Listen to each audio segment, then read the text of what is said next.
मेरा नाम रामू है। मेरा ताल्लुक़ एक गरीब घराने से है। कुछ अरसे पहले मैं एक ज़मींदार की ज़मीनों का काम करता था। उस ज़मींदार का नाम चौधरी मनवीर सिंह था। मैं उसके पास तनख्वाह पर काम करने वाला एक मामूली सा नौकर था। उसने अपने खेतों के करीब मुझे एक छोटा सा मकान भी दिया हुआ था, जिसमें मैं अपनी बीवी के साथ रहता था। मेरी बीवी अनपढ़ थी, लेकिन बहुत खूबसूरत थी। एक रात मैं खेतों में पानी देने गया। मेरी बीवी घर पर अकेली थी। जब मैं खेतों पर पहुंचा तो मुझे याद आया कि टॉर्च तो घर पर ही भूल आया हूँ। टॉर्च के बिना रात के वक्त काम करना आसान नहीं था, इसलिए मैं वापस आ गया और मैंने घर में चौधरी को निकलते देखा तो मेरा माथा ठनक गया। मेरी गैर मौजूदगी में वह मेरे घर क्या करने आया है, और वह भी रात के वक्त। जब मैं घर में दाखिल हुआ तो मेरी बीवी मुझे देखकर घबरा सी गई, लेकिन मैंने उसको महसूस नहीं होने दिया और टॉर्च उठाकर वापस चला गया। मेरे दिल में शक सा बैठ गया था कि चौधरी तो कभी मेरी मौजूदगी में भी मेरे घर नहीं आता था, तो फिर मेरी गैर मौजूदगी में क्यों आया। मेरी बीवी का हुस्न मेरी आंखों से खनकने लगा। उस दिन के बाद मैं थोड़ा सावधान हो गया और अपनी बीवी पर नज़र रखनी शुरू कर दी। कुछ दिन के बाद चौधरी ने मुझे घर बुलाया और कहने लगा, रामू तुम आज मंडी चले जाओ, मैंने फसल का सौदा किया है, उसके पैसे लेकर कल दोपहर तक वापस आ जाना और अपने साथ एक गार्ड को भी ले जाओ। पैसों की रसीद मैं तुम्हें दे देता हूँ। मैंने हुक्म सुनकर सर झुका लिया। उसी शाम मैं अपने साथ एक गार्ड को लेकर शहर की मंडी के लिए रवाना हो गया। मेरे दिल में बार बार वह रात वाला किस्सा आ रहा था। मुझे लग रहा था चौधरी ने मुझे रास्ते से हटाने के लिए मंडी भेजा है, वरना इस तरह के काम मैंने पहले नहीं किए थे। ना ही यह मेरा काम था, बल्कि इस काम के लिए तो चौधरी ने दूसरा बंदा रखा हुआ था। 2 घंटे के बाद हम सब्जी मंडी पहुंच गए। तब तक अंधेरे ने अपने पर फैला दिए थे।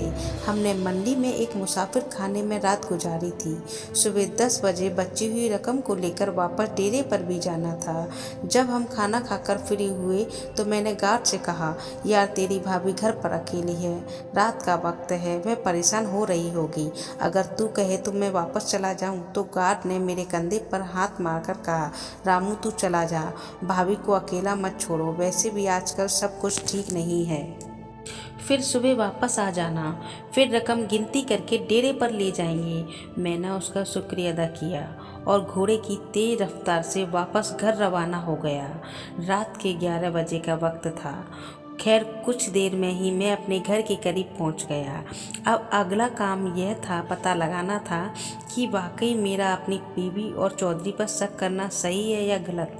मकान के पीछे जाकर मैं खामोशी से छत पर चढ़ गया और आहिस्ता आहिस्ता किनारे की तरफ आया। फिर उसी जगह लेटकर सहन की तरफ देखता रहा। थोड़ी देर बाद मुझे दरवाज़ा खुलने की आवाज़ आई।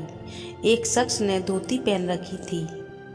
कमरे से निकलकर सहन में लगे पानी के नल की तरफ गया।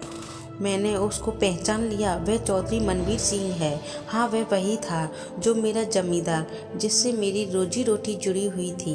तभी मेरी बीवी बाहर आई और दोनों मिलकर नहाने लगे। साथ ही उनकी शर्मनाक हरकतें भी जारी थीं। मेरा शक बिल्कुल सही निकला। मेरी खूबसूरत बीवी चौधरी के साथ मेरी नाक के नीचे इज्जत का कवारा कर रही थी।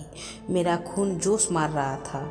जी कर रहा था कि अभी नीचे उतरकर दोनों को काट काट कर कीमा बना डालूं, लेकिन मैंने जोश के बजाय होश से काम लेने का सोचा और खामोशी से लेटा रहा। दोनों नहाकर कमरे में चले गए तो फिर मैं छत से नीचे आया और फिर सहन से उतरकर कुछ ढूंढने लगा। जल्द ही मुझे वह चीज़ मिल गई जो मैं ढूंढ रहा था।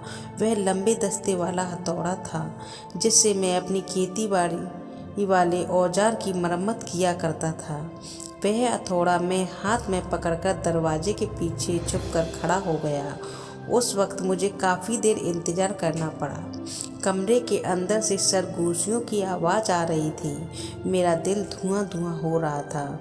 मैं गरीब जरूर था, लेकिन बेगैरत हरगिज़ नहीं था, और आज मैं उसके खेल को ख़त्म करने वाला था। फिर अचानक से दरवाज़ा खुला और जो पहले बाहर निकला वह चौधरी ही था। मैंने हथौड़ा लहराया और उसके सर पर दे मारा। वह कोई आवाज़ निकाले बगैर ही मर गया। अंदर से मेरी बीवी की आवाज़ आ रही थी, जो चौधरी से कह रही थी कि दोबारा कब मिलने आओगे, मैं इंतज़ार करूँगी तुम्हारा। मैंने कमरे में दाखिल होकर बुलंद आवाज़ से कहा, चौधरी को अब आने की ज़रूरत नहीं है, बल्कि तुमको उसके पास जाना पड़ेगा। मुझे इस तरह अचानक देखकर मेरी बीवी का मुंह हैरत से खुला का खुला रह गया। मैंने उसके बालों को पकड़ लिए और सख्त लहजे से उससे पूछा कि घटिया औरत, जब तुझे चौधरी के साथ ही मुंह काला करना था तो मुझसे तलाक भी तो ले सकती थी। वह घबरा कर बड़बड़ाने लगी, माफ़ी मांगकर अपनी सफाई देने की कोशिश कर रही थी। हथौड़ा मेरे हाथ में था और उससे खून टपक रहा था। मैं उसको खींच कर कमरे से बाहर ले गया और घुमाकर उसको चौधरी की लाश पर फेंका। वह बहुत डर गई और जान बचने की दरखास्त करने लगी, लेकिन मुझ पर तो खून सवार हो रहा था।